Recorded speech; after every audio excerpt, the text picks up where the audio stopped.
Led to A vicious cycle. మీరు చూసే 1924 create చేసిన విషియస్ సైకిల్ వల్ల 9,74,000 కోట్లు అప్పయింది.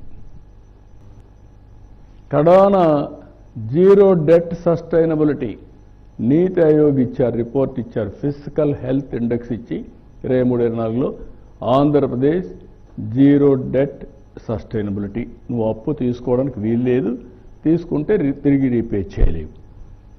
ఇక్కడికి వచ్చే కొందికి not just to correct past mistakes, restore confidence of people and investors, rebuild the economy, build a moral and governance machinery, morale establish చేయాలి, re-establish institutional credibility, ఇవన్నీ చేయాల్సిన అవసరం ఉంది. ఇక్కడ మీరు చూస్తే ఏ విధంగా విషియస్ సైకిల్ వచ్చింది, ఆ ట్రాప్, డెట్ ట్రాప్ మీరు చూస్తే investments decrease in capital expenditure. Capital expenditure పైన పెట్టలేదు, industry రానిలేదు.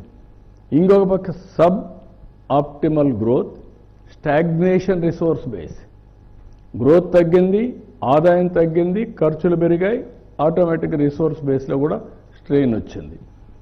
మార్టిగేజ్డ్ government properties, MRO office, community health centre, ఇవి మార్టిగేజ్ చేస్తే ఇంకొక పక్కన liquor.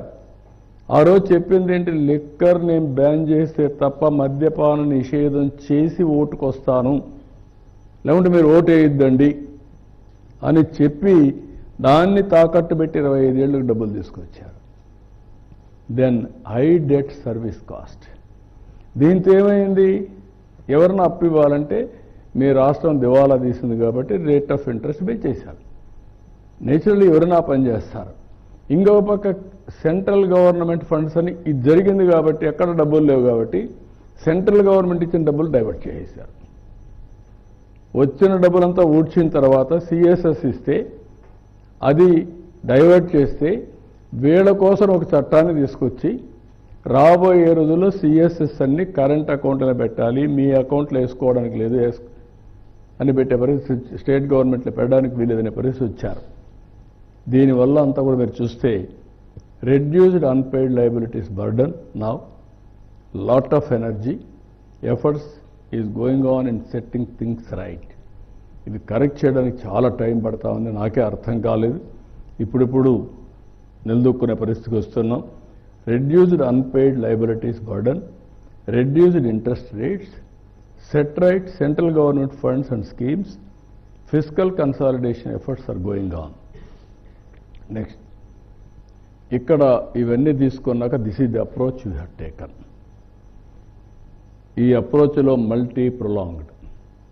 One is clearing pending liabilities, second ensuring welfare fulfilling promises, focus on development and investments, good governance.